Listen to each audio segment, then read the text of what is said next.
Bonjour à tous, je suis ravi d'avoir aujourd'hui comme invité Swad Massi. Bonjour Swad. Bonjour. On va parler de votre duo célèbre avec Marc Lavoine, Paris. Quelle place occupe cette chanson dans votre répertoire?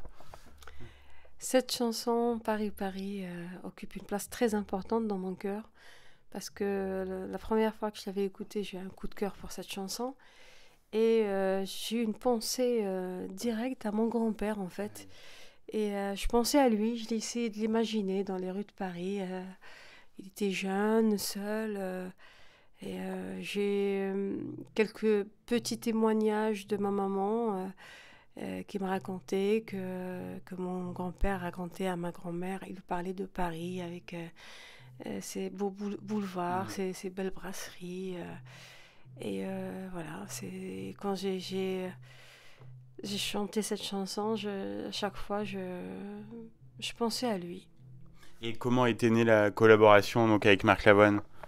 En fait, Marc, à ce moment-là, il était en train de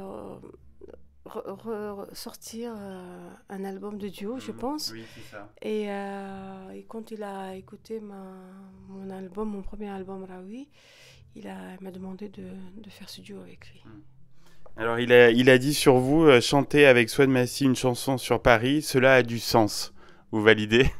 Je valide et je le remercie parce que c'est Marc Lavoine, au-delà de l'artiste que tout le monde connaît, est une très très belle personne, très très ouvert, très drôle Mhm. aussi. Mhm. Et pour moi aussi, ça a un sens parce que je viens d'ailleurs et je suis aussi française. Et on peut partager les mêmes idées, avoir les mêmes visions, même si on vient d'ailleurs. Mhm. Et qu'est-ce que vous avez-vous essayé d'apporter en fait à ce duo? Qu'est-ce que vous aviez en tête quand vous avez su que vous alliez l'interpréter avec lui? Alors j'ai demandé l'autorisation à Marc. Marc, je lui ai demandé si ça ne le dérangeait pas que je fasse les arrangements de cette chanson. Mhm. Et je pense que, sans aucune prétention, je pense que j'ai ramené une certaine couleur, Mhm. on va dire, de l'Algérie, de ma Mhm. culture un Mhm. peu, et qui lui parle aussi un petit peu à Marc, parce que je pense qu'il a un parent qui Mhm. vient d'Algérie, et je pense que c'est ça qui l'a touché dans la chanson. Mhm. Votre duo a ému le public, on vous en parle souvent. Oui, on me Mhm. parle souvent de cette chanson, et c'est aussi une chanson qui m'a fait découvrir un peu chez beaucoup d'auditeurs et d'auditrices français et françaises qui ne me connaissaient Mhm. pas. Ça m'a Ouais. permis, c'était une porte ouverte vers un public qui ne me connaissait Oui. pas aussi.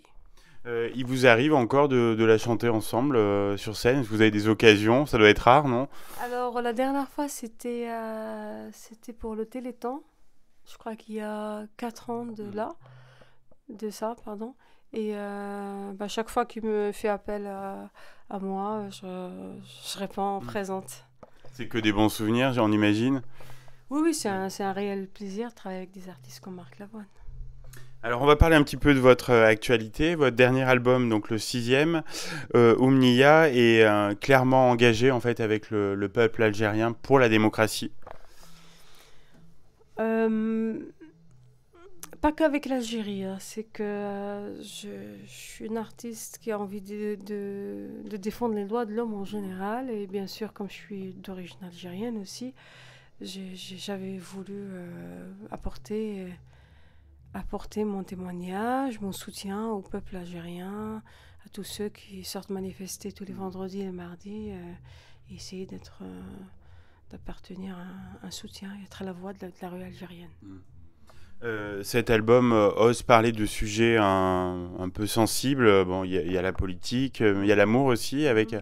peut-être un peu moins de pudeur qu'habituellement, ou pas? Ah ben si, si, Oui. si, je suis avec beaucoup plus de liberté, Mm. que ce soit la Mm. politique ou l'amour. C'est, je pense, à un certain âge, quand on arrive à un certain âge, Mm. on doit casser, briser un peu ses chaînes et dire ce qu'on a envie de dire.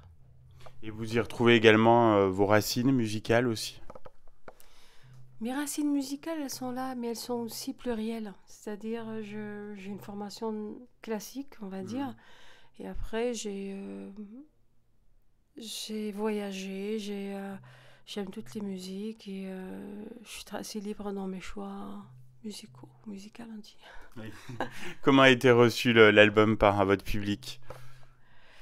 Je suis en train de découvrir, en fait, avec les concerts que je fais.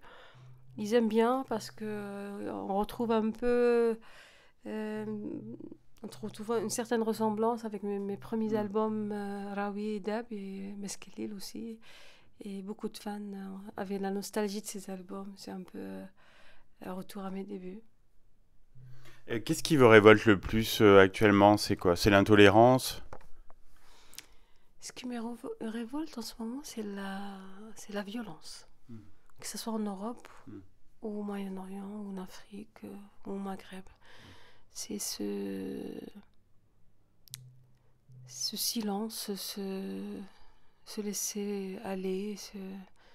Einstein avait dit, le plus dangereux, c'est pas ceux qui font le mal, mais ceux qui laissent faire. Ouais.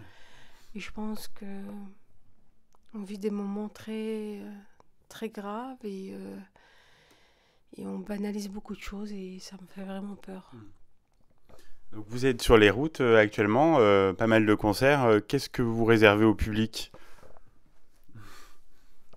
Déjà, on a fait une résidence, on a monté un nouveau spectacle avec de nouveaux musiciens. C'est plus acoustique, avec un percussionniste qui nous vient du Brésil, qui s'appelle Zé Luis, avec qui j'ai déjà collaboré il y a quelques années. Et j'ai un joueur de mandol qui s'appelle Abdel Jamei. Je crois que c'est la 3e date que je fais avec lui. Et j'adore le son du mandol, ça amène une belle couleur. Et ensuite, il y a, pour moi, ce qui est nouveau, c'est le violon. J'ai jamais travaillé comme ça avec un violoniste et ça ramène vraiment des super mélodies, une ouverture, un son que je connaissais pas. Je connaissais, mais je n'ai pas travaillé avec le violon avant. Vous parliez tout à l'heure des droits de l'homme, mais vous êtes aussi très engagé dans la défense des droits des femmes, comme le mariage forcé par exemple. Vous y mettez beaucoup d'énergie. J'ai essayé de dénoncer certains sujets qui m'ont vraiment touchée, notamment le mariage forcé des petites filles. Ça existe toujours dans les villages reculés, par exemple, que ce soit en Turquie, au Maroc, ou d'autres pays, même en Afrique.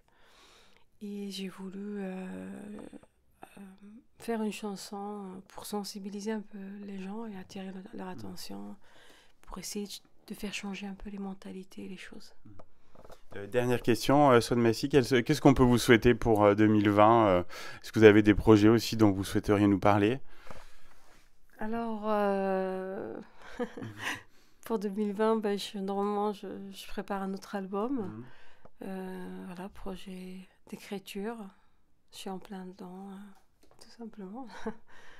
Parfait. En tout cas, un grand merci à vous. Et puis, on va réécouter tout de suite Paris en espérant se recroiser prochainement. Avec plaisir, merci.